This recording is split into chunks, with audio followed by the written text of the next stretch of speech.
오늘 함께 살펴보실 말씀은 빌립보서 1장 27절에서 2장 4절 말씀입니다. 신약성경 빌립보서 1장 27절에서 2장 4절 말씀입니다. 제가 가지고 있는 신약성경 319면에 있습니다.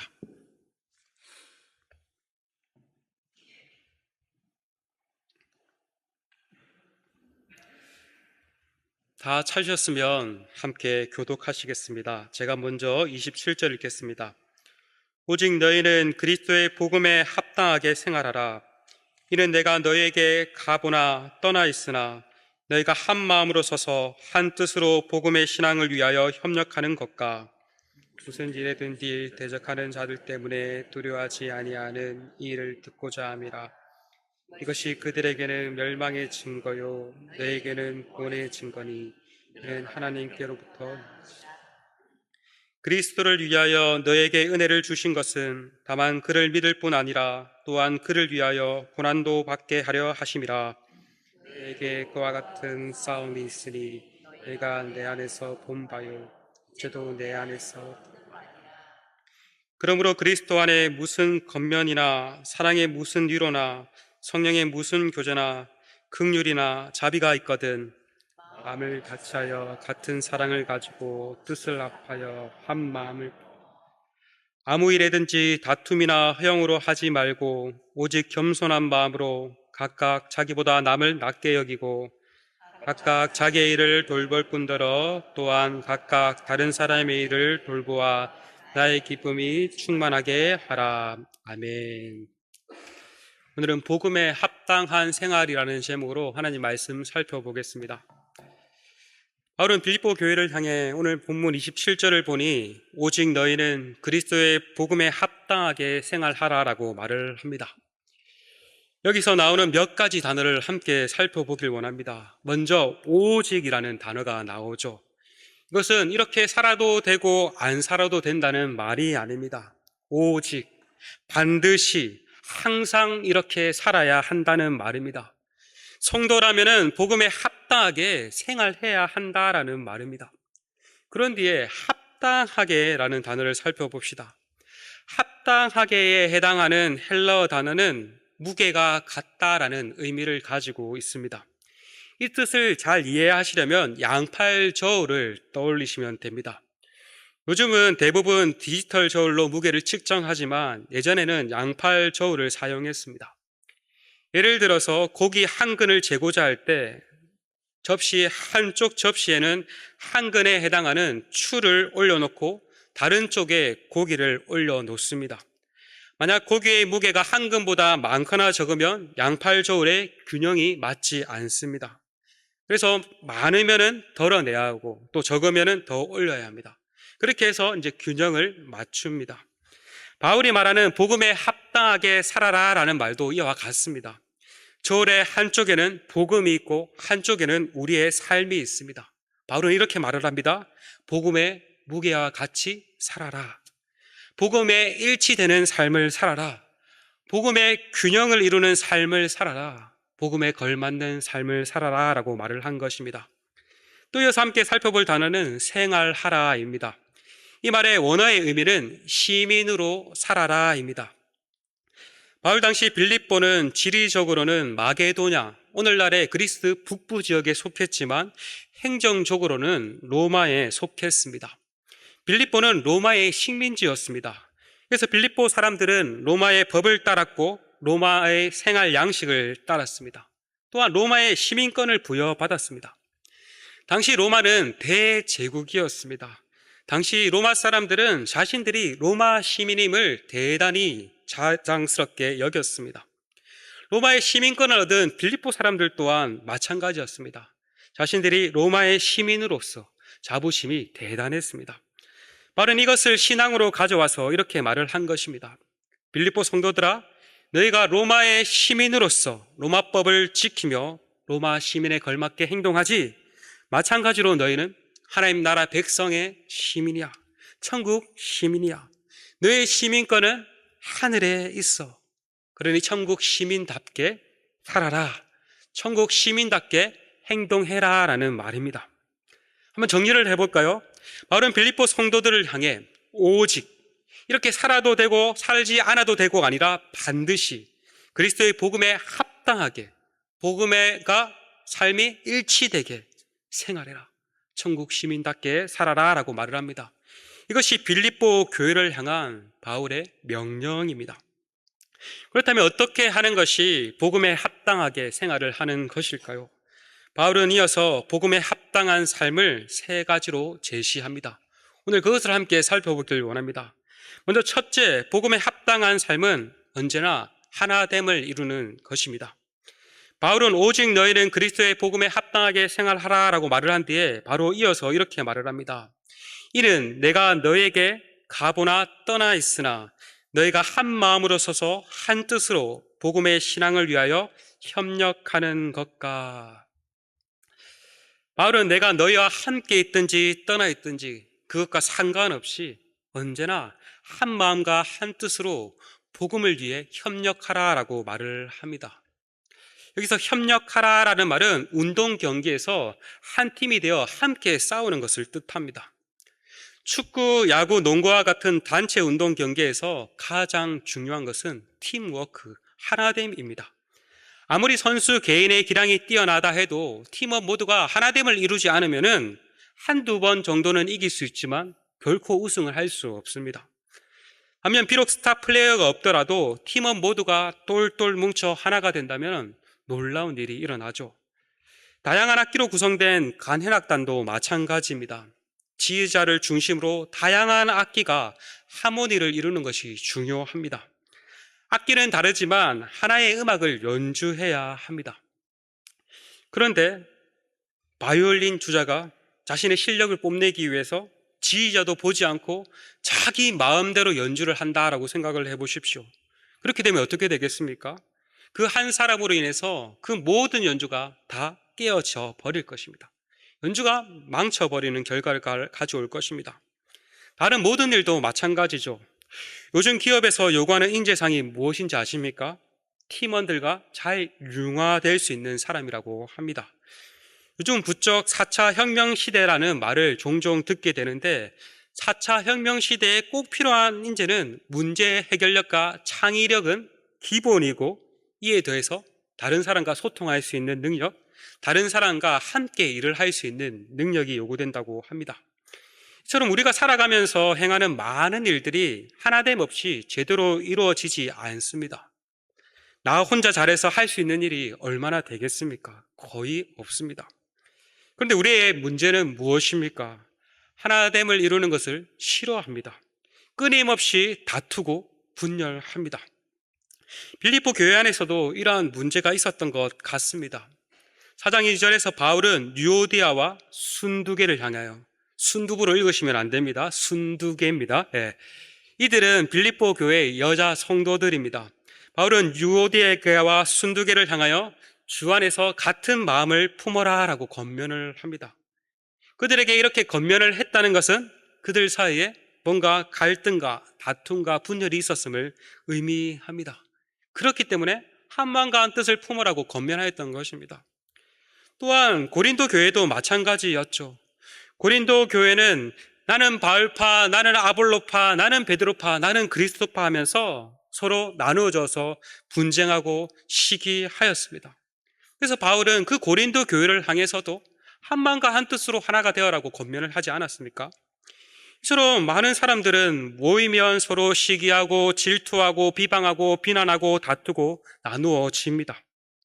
세상에 속한 공동체는 정말 말을 할 것도 없습니다. 그러나 문제는 교회 공동체 안에서도 이 같은 일이 종종 발생한다는 사실입니다. 오늘날 얼마나 많은 교회들이 나누어지고 갈등으로 인해서 어려움을 겪고 있습니까? 교회 안에서도 정치적 견해가 다르다는 이유로 서로를 비방하고 논쟁을 벌입니다. 우리가 살아가는 데 있어 정치는 참 중요합니다. 그러나 정치가 우리를 파라다이스로, 유토피아로 이끌어주지 않습니다. 이 땅에서 그러한 유토피아는 펼쳐지지 않습니다. 우리를 구원할 정치적 메시아는 없습니다. 정치에 관심을 갖지 말라는 것이 아닙니다. 정치에 적절하게 관심을 가지실 때 그것에 너무 몰입은 하지 마십시오. 왜냐하면 우리의 시민권은 하늘에 있기 때문입니다. 그러므로 우리는 더 귀한 가치, 복음의 가치를 붙잡고 나아가야 합니다. 복음에 합당하게 살아가야 합니다. 복음을 위하여 하나됨을 이루어 가야 합니다. 이것이 성도의 자세인 것입니다. 여러분, 그런데 하나됨을 이루는 것이 어떻습니까? 참 쉽지는 않죠. 서로 부딪히며 모난 부분이 깎여지니까 많이 아픕니다. 자신의 못난 모습을 직면해야 하니까 마음이 너무 힘듭니다. 다른 사람의 말을 경청하고 용납하는 것이 참 쉽지가 않죠. 저도 청년 때 이런 것이 너무 싫어서 때로는 공동체에 깊숙하게 발을 들어놓지 않을 때도 있었습니다. 그래서 잠시 편했을지는 모르겠지만 이 부분이 잘 훈련되지 않은 것 같습니다. 그래서 지금도 이 하나됨을 이루는 것이 얼마나 힘든지 모릅니다. 여러분도 하나됨을 이루는 것이 쉬우신 분도 있겠지만 대부분이 참 쉽지가 않죠. 나랑 마음이 맞는 사람이랑은 하나 되는 것이 참 쉽지만 조금 결이 다르고 또 성향이 다른 사람과 하나됨을 이루어 무언가를 한다는 것이 참 쉽지는 않습니다. 신앙이 같다고 해서 하나됨을 이루는 것이 참 쉽지는 않습니다. 그러나 그렇다고 해서 이것은 해도 되고 안 해도 되고 선택의 문제가 아닙니다. 앞서 말씀드렸죠. 오직, 반드시, 성도라면 반드시 하나됨을 이루어 가야 하는 것입니다. 그렇다면 어떻게 하나됨을 이루어 갈 수 있을까요?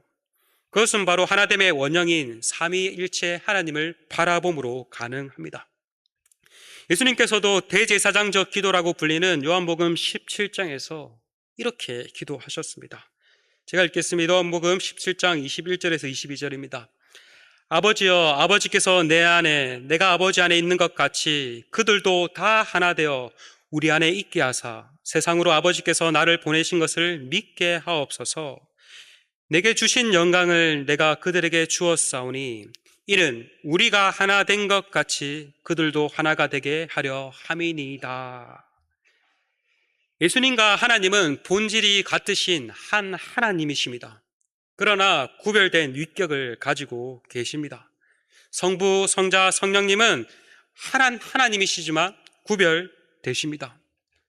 완전히 서로 안에 하나 되어 계십니다. 서로 안에 침투하고 포옹하고 완전한 사랑을 나누시고 하나됨을 이루어 가십니다. 그래서 삼위일체 교리라고 하죠. 예수님은 하나님과 예수님이 하나인 것 같이 제자들도 하나 되기를 기도하셨습니다. 이렇게 기도하셨을 뿐만 아니라 예수님은 십자가에서 이 하나됨을 위해서 지키셨습니다. 예수님의 그 구속 사역을 통해서 두 가지 하나 되는 일이 일어났습니다. 바로 예수님의 십자가 사역을 통해서 원수였던 유대인과 이방인 사이에 막힌 담이 허물어지고 예수 안에서 한 세 사람이 되었다라고 말을 합니다. 원수가 하나 되는 일이 일어났죠. 뿐만 아니라 또 하나님과 우리 사이에 막힌 담이 허물어져서 또 하나 되는 일이 일어났습니다. 우리는 예수님의 사역을 통해서 하나님과 우리 사이에 하나됨이 일어났다는 것은 너무나 잘 알지만 우리가 인종과 신분과 성별과 이런 차별이 다 사라지고 그리스도 안에서 한 세 사람이 되었다는 것은 망각할 때가 있습니다. 그러나 예수님은 하나님과 우리 사이, 서로와 서로의 사이를 회복시키기 위해서 사역을 감당하셨습니다. 그래서 바울은 유대인이나 헬라인이나 종이나 자유자나 남자나 여자나 다 그리스도 예수 안에서 하나가 되었다라고 선언하고 있습니다. 또한 바울은 이러한 하나됨의 상태를 가리켜서 몸의 지체에 비유하기도 하고 건속, 가족에 비유하기도 하고 함께 지어가는 성전에 비유하기도 합니다. 그러므로 우리는 연합의 원형인 삼위일체 하나님을 더욱더 알아가고 예수님께서 우리를 위해서 행하신 그 일을 바라보아야 합니다.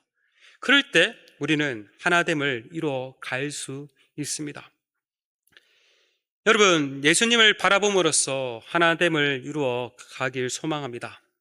마음 맞는 사람끼리만 짝짝꿍 친하게 잘 지내는 것이 아니라 다른 사람을 향해 조금 더 마음의 문을 열어봅시다. 마음의 문을 열어주면 어떻게 해야 될까요?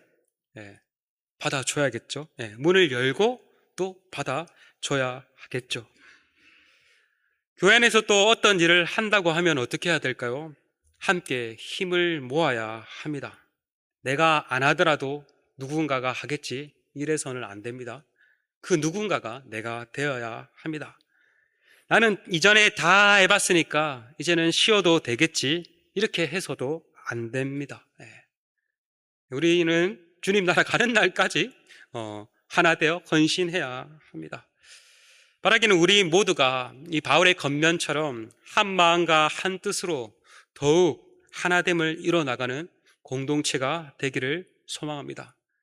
뿔뿔이 흩어지는 공동체가 아니라 정말 그리스도 안에서 모아져서 하나됨을 이루어서 오늘날도 우리 교회 공동체를 향한 주님의 그 뜻을 이루어갈 수 있는 은혜가 있기를 간절히 소망합니다. 아멘. 아멘.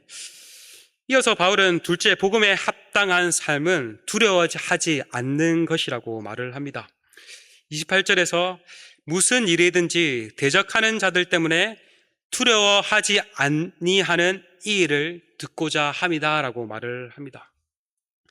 복음에 합당하게 살려고 하면 그것을 방해하는 대적들이 있습니다.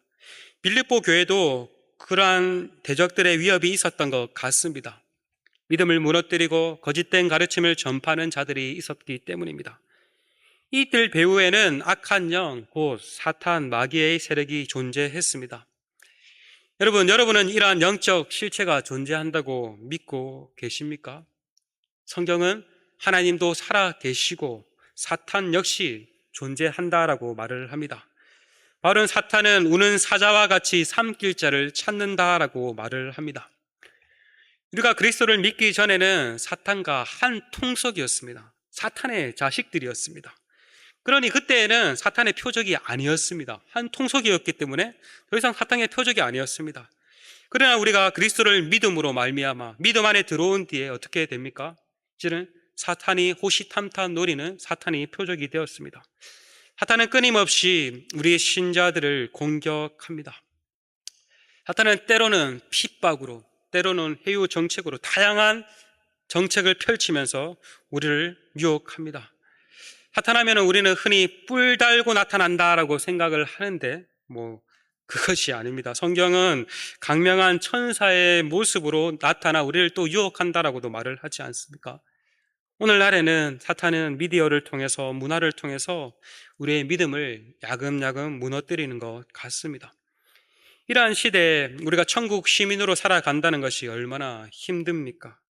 그래서 바울은 신자의 삶에는 반드시 고난도 있다라고 말을 합니다. 지난번에 담임 목사님께서도 말씀하신 것 같은데, 그 빨간 순교도 있지만 또 백색 순교도 있다고 하시지 않았습니까? 이러한 시대에 바울 또한 고난이 있다라고 말을 합니다. 1장 29절에서 그리스도를 위하여 너에게 은혜 주신 것은 다만 그를 믿을 뿐 아니라 또한 그를 위하여 고난도 받게 하려 하심이라. 성경은 우리에게 은혜를 두신 두 가지 목적이 있다라고 말을 합니다. 하나는 은혜를 주심으로써 우리가 그리스도를 믿게 하려 함이요, 또 다른 하나는 그리스도를 위하여 고난을 받게 하기 위함이다라고 말을 합니다. 고난을 좋아하는 사람은 없죠. 할 수만 있으면 피하고 싶은 것이 고난입니다. 나의 삶에 고난이 일어나지 않았으면 좋겠습니다. 그러나 하나님의 백성에게는 고난이 선택 과목이 아니라 필수 과목입니다. 고난을 피할 수가 없습니다. 우리가 은혜 받는 것 안에 고난 받는 것도 포함되어 있다라고 바울은 말을 합니다. 사역자들이 힘들다고 하는데 이전에 강의를 들을 때 어떤 목사님이 그러시더라고요. 그 사역자의 사례비 안에 고난 받는 것도 포함되어 있다. 저는 그 말씀을 들으면서 얼마나 은혜가 되고 위로가 되었는지 모릅니다. 이제는 불평하지 말아야겠다라는 생각이 들었습니다. 여러분, 우리가 예수를 믿는 것 안에도 은혜도 주시지만 고난 받는 것도 포함되어 있다는 사실을 기억하셔야 합니다. 우리는 예수님을 믿으면 모든 것이 잘 된다고 생각을 하고 또 사람들에게 그것을 말을 합니다. 그러나 꼭 그렇지 않죠. 오히려 성경은 예수님을 믿으면 반드시 고난이 있다라고 말을 합니다. 시대를 따라 살아가면은 얼마나 편하고 쉽습니까? 그런데 그 시대를 거스르고 그 세대를 거스러 가야 하니까 힘든 것이 어려운 것이 당연합니다. 여러분, 하나님의 백성이란 이유로 고난받는 것을 이상하게 여기지 마십시오. 당연한 겁니다. 고난이 왔을 때 어떻게 해야 될까요? 올 것이 왔구나 하면서 웰컴하고 받아들여야 합니다. 고난 앞에 낙담하거나 두려워해서는 안 됩니다. 오늘 이 말씀을 기록하고 있는 빌립보서를 기록하고 있는 바울의 현재 상태가 어떠합니까? 바울은 1장에서 내가 매여 있다라고 거듭 나의 매임가라고 말을 하고 있습니다. 바울은 현재 로마 감옥에 갇혀 있는 상태입니다. 투옥된 상태입니다. 오늘 처형당할지 내일 처형당할지 알 수 없는 상태입니다. 우리는 바울이 감옥에 갇혔다고 하니까 조금 감옥에 있다가 언제든지 또 풀려날 수 있겠거니라고 생각하지만 그 당시에 한번 감옥에 갇히면은 그냥 죽는 것과 같은 거라고 생각됩니다. 바울이 이렇게 고난 가운데 어떠합니까? 전혀 두려워하지 않습니다. 오늘 가셔서 한번 빌립보서를 한번 읽어보십시오. 전혀 두려워하지 않습니다. 오히려 인생의 이 암흑기 가운데 기뻐하고 기도하고 감사하고 있습니다. 그래서 바울이 이러한 고난 가운데 빌립보 너희들을 향해서 내가 하나님께 항상 감사한다. 내가 기뻐하고 기뻐하노라. 너희도 기뻐해라 라고 말을 하고 있습니다. 그래서 빌립보서에 별칭이 있지 않습니까? 기쁨의 서신이라는. 빌립보서 곳곳에 이 기쁨이 울려 퍼지고 있습니다. 어떻게 해서 이러한 일이 가능했을까요? 그 이유는 바울이 복음에 사로잡혀 있었기 때문입니다. 복음이 그의 생각과 마음을 온통 지배하고 있었기 때문입니다. 바울은 십자가를 참으신 그리스도를 자신의 고난 가운데 깊이 생각했을 것입니다. 자신에게 당한 그 일이 그리스도의 고난에 동참하는 일이라 생각하고 기뻐했을 것입니다. 그러하였기에 기뻐하고 기뻐할 수 있었던 것입니다. 우리가 이전에 앞서 묵상한 시편 119편을 기록한 시인 또한 어떠했습니까? 시인 또한 극심한 고통 가운데, 대적의 위협 가운데 하나님의 말씀을 꽉 붙들었습니다. 그래서 이렇게 고백을 하죠. 고난 당하기 전에는 내가 그릇 행하였더니 이제는 주의 말씀을 지키나이다. 고난 당하는 것이 내게 유익이라 이로 말미암아 내가 주의 율례를 배우게 되었나이다. 시인은 인생의 극심한 고난 가운데 하나님의 말씀에 이탈하지 않습니다. 오히려 그 고난 가운데 말씀을 더욱더 붙들게 되었다고, 앞으로도 계속 붙들겠다고 고백을 하고 있습니다. 어떤 의미에서 바울의 그 고백과도 일치되는 것이죠. 이처럼 고난은 우리로 하여금, 우리 성도로 하여금 말씀의 사람으로 빚어갑니다. 고난은 우리를 하여금 하나님의 사람으로 빚어갑니다. 우리는 고난을 통해 더욱더 거룩하게 되고 고난을 통해 더욱더 그리스도를 닮아갑니다. 그러므로 고난 가운데 여러분 두려워하거나 또 한없이 낙심해서는 안 됩니다. 고난 받는 것이 할 수만 있으면 인간적으로 안 받고 싶죠, 맞죠? 근데 안 받고 싶다고 해도 안 받을 수가 없습니다. 언젠가는 우리에게 불쑥불쑥 고난이 올 것입니다. 이럴 때 어떻게 해야 될까요? 아이고 무서워하면서 두려워하고 낙심해야 될까요? 바울은 두려워하지 말고 담대해라 라고 말을 합니다. 어떻게 해서 이 담대함이 나올 수 있습니까? 그리스도를 기억할 때 가능함을 기억하시고 어떠한 상황 가운데 속에서도 낙심하거나 흔들리지 아니하고 주님을 붙잡고 또 인내하며 나아가시는 은혜가 있기를 소망합니다. 셋째, 바울은 복음에 합당한 삶은 겸손함으로 자신을 낮추는 것입니다. 2장 3절에서 아무 일이든지 다툼이나 허영으로 하지 말고 오직 겸손한 마음으로 각각 자기보다 남을 낮게 여겨라 라고 말을 합니다. 여기서 겸손이 무엇인지를 잘 말해주죠. 겸손이란 무엇입니까? 자기를 높이지 않고 남을 더 높이는 것입니다. 나보다 남을 어떻게 하라고요? 더 낮게 여겨야 합니다. 여러분, 낮게 여겨서는 안 됩니다.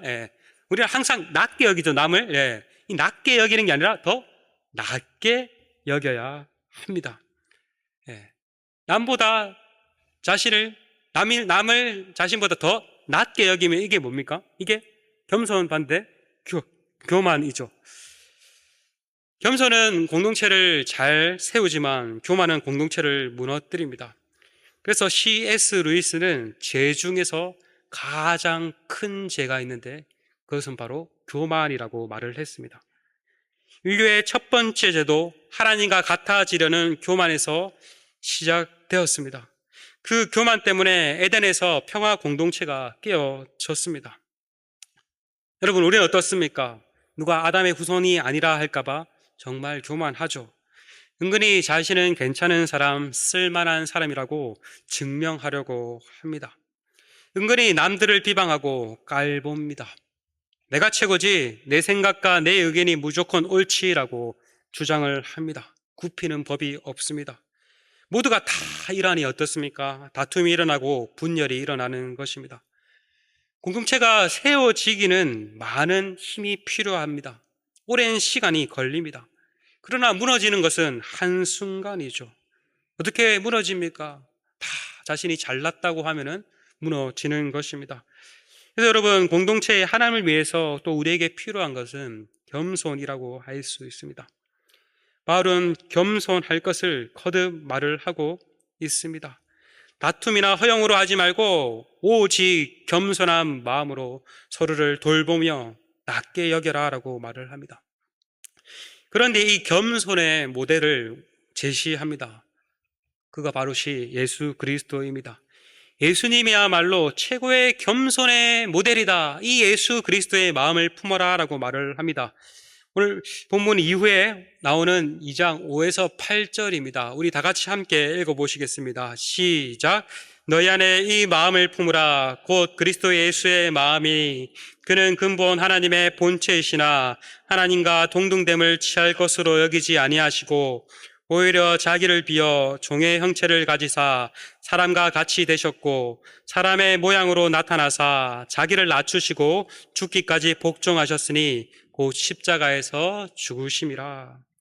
바울은 겸손하라라고 말을 할 뿐만 아니라 겸손의 최고의 모델이신 예수 그리스도를 제시합니다.